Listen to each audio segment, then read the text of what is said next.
अस्सलाम वालेकुम दोस्तों, उम्मीद है सब जेंगो चल रहे होंगे। अरे यार ये क्या हो गया? I can't believe it. No!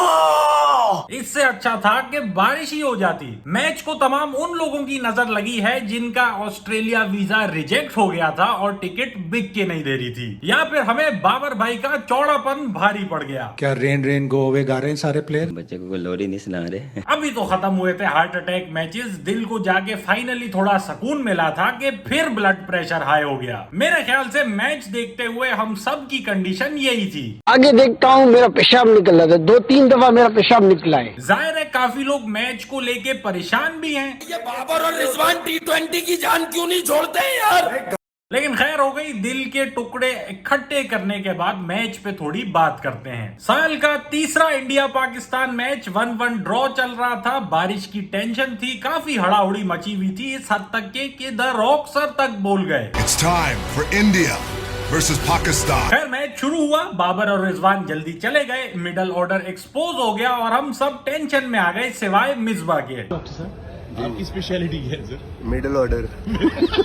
हमने कहा कोई नहीं, जब भी बाबर भाई डक पे आउट हुए पाकिस्तान जीता है। और फिर शान मसूद और चचा इफ्तिखार ने बहुत अच्छी रिकवरी दी। चचा इफ्तिखार तो खास तौर पर पहले ही कह चुके थे कि भाई ऑस्ट्रेलिया के बड़े ग्राउंडों में छक्का मारना मेरे लिए कोई बड़ी बात नहीं, हम मैनेज कर लेते हैं, हमारा डेली का काम है। और शान मसूद ने भी बहुत जिम्मेदारी के साथ एक एंकर इनिंग्स खेली। शुक्र है कुछ दिन पहले जो प्रैक्टिस में नवाज का शॉट उनके सर पे लगा था उससे इनका तवाजुन आउट नहीं हुआ। और किसी तरह कर करा के इवन दो विकेटें गिरती रही, हमने 160 का एक कंपेटिटिव स्कोर चिपका दिया। फिर बॉलिंग में क्या हड़ाउड़ी मचाई लड़कों ने। पावर प्ले खत्म होते ही 31 पे 4 आउट थे, हमें लगा कि मैच अब हाथ में है। और अच्छे खासे टाइम तक हाथ में ही था जब तक नवाज का तीसरा ओवर नहीं आया जिसमें चचा इफ्तिखार के 3 छक्कों का बदला लिया गया। शाहीन भाई भी थोड़ा पिटे, लेकिन हारिस और नसीम ने फिर अच्छे ओवर निकाल दिए और इक्वेशन 3 ओवर में 48 रन पे जाके बैठी। इधर हमें एक्सेप्ट करना पड़ेगा कि सामने वाला बंदा कोई नल्ला टुच्चा नहीं था, किंग कोहली था भाई।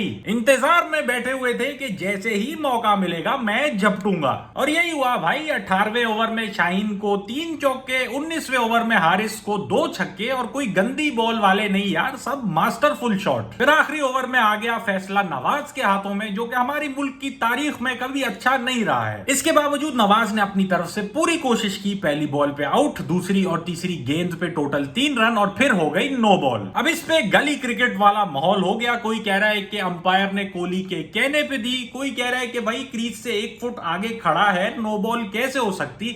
अब पता नहीं रूल एग्जैक्टली क्या है। वही बात हो गई फिर कि अंपायर ने जो कह दिया है वो मानना पड़ेगा। फिर वाइड हो गई, फिर फ्री हिट पे बोल्ड, 3 रन भाग गए। अब यहां भी मसला बन गया कि भाई फ्री हिट वाला बोल्ड तो डेड बॉल हो जाती है, 3 रन कैसे भाग गए। इसके भी रूल क्लियर समझ नहीं आ रहे। मैक्सिमम लोग कह रहे हैं कि भाई डेड हो जाती है, लेकिन कोई कह रहा है कि नहीं, ऐसा कुछ नहीं लिखा हुआ रूल्स में। लेकिन जो भी हो, एक हैवी मैच था, एनी टाइम दिल गले में आया हुआ था। और मानना पड़ेगा किंग कोहली को यार, किसी वजह से वो लेजेंड है, एक एब्सोल्यूट मास्टर क्लास थी। और अल्लाह ही जाने इनकी फॉर्म हमारे साथ क्यों वापस आ जाती है। हमारे लिए बहुत पॉजिटिव्स हैं मैच में। फील्डिंग जेंगो थी, मिडल ऑर्डर फाइनली क्लिक करने लगा, और बॉलिंग एफर्ट बहुत अच्छा था, स्पेशली नसीम और शादाब। बस शायद ऑस्ट्रेलिया है तो 3 पेसर के बजाय 4 को खिलाना बेहतर हो सकता है। समझ में आता है कि एक ऐसी हार के बाद बहुत अफसोस होता है, लेकिन खैर हो गई। विनिंग और losing is part of the game. आगे भी बहुत सारे मैचेस हैं, इंशाल्लाह सेमीफाइनल स्पॉट कंफर्म है। मैच बचाने के लिए अगर हमने खर्चा किया होता इन भाई पे, जो कि फाइवर के थ्रू दाता दरबार लाहौर जाके दुआ मांगते हैं, शायद कुछ बच गया होता। लेकिन ना ही मैच बचा और ना ही पैसे बचते हैं। आजकल कोई ढकी छुपी बात तो है नहीं कि महंगाई आसमानों से बातें कर रही है। ऊपर से पाकिस्तान उन ममालिक में शुमार है जहां सेविंग्स और इन्वेस्टमेंट की रैंकिंग बहुत नीचे है। अब जाहिर है खर्चे पूरे नहीं हो रहे, सेविंग कैसी होगी। मैक्सिमम ये होता है कि फेसबुक देखते हुए एक मीम सेव कर लेते हैं कि आगे दोस्त को भेज देंगे, वो खुश होगा। और इन्वेस्टमेंट तो दूर की बात है यार, पहली बात तो समझ में नहीं आती। ऊपर से कोई इन्वेस्टमेंट करना चाहे तो एनी टाइम 10 लोग उसे चूना लगाने बैठे हैं, वही 25 दिन में पैसा डबल वाली स्कीम। तो सवाल ये है कि भाई अगर एक आम आदमी आसानी से अपनी सेविंग को कहीं इन्वेस्ट करना चाहे तो वो कैसे करे। इसका जवाब हमें मिलता है वाईपे फाइनेंशियल सर्विसेज में। वाईपे तमाम म्यूचुअल फंड्स को एक जगह इकट्ठा कर देती होती है एक ऐप की शक्ल में, जहां आप आसानी से इन्वेस्टमेंट कर सकते हैं, और वो भी घर बैठे बैठे भाई। निकलने की जरूरत ही नहीं है कि चूने वालों की नजर में आओ कि ये ले लो भाई मुर्गा 6 महीने में कॉस्ट रिकवर 100% प्रॉफिट। और इधर कंफर्म चूना नहीं है भाई, क्योंकि वाईपे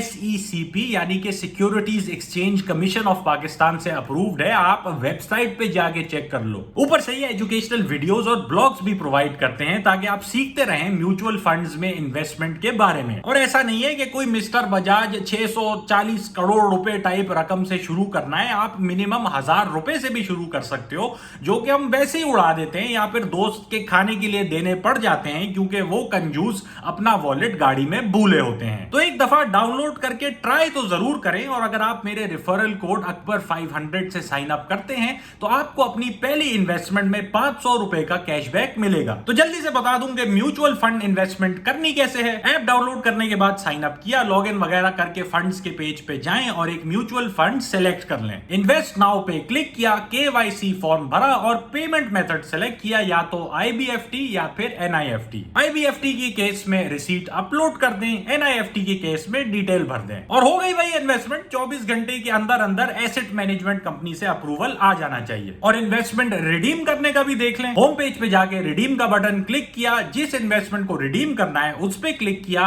रिडेम्पशन रिक्वेस्ट कंफर्म की, और फिर 24 से 48 घंटे के अंदर अमाउंट आपके अकाउंट में गिर जाएगी। तो हाँ भाई, थोड़ा पैसा बचा लें ताकि अगले मैच के बाद जश्न के मौके पे केक खाते हुए आप बोले, या फिर उसी पैसे के साथ एक जीवन साथी की दुआ करवा लें जो आपके साथ मैच देख सके, क्योंकि public service message for all the boys, you need to stop telling girls कि आपको क्रिकेट के बारे में कुछ नहीं पता। हमें सब पता होता है। चलें जी, आज के लिए इतना ही। उम्मीद है आपने वीडियो एंजॉय की होगी। अगर आप चाहें मेरे चैनल को पेट्रियन पे सपोर्ट कर सकते हैं, और मुझे फेसबुक और इंस्टाग्राम पे फॉलो और यूट्यूब पे सब्सक्राइब कर लें। इंशाल्लाह मुलाकात होती है अगली वीडियो में।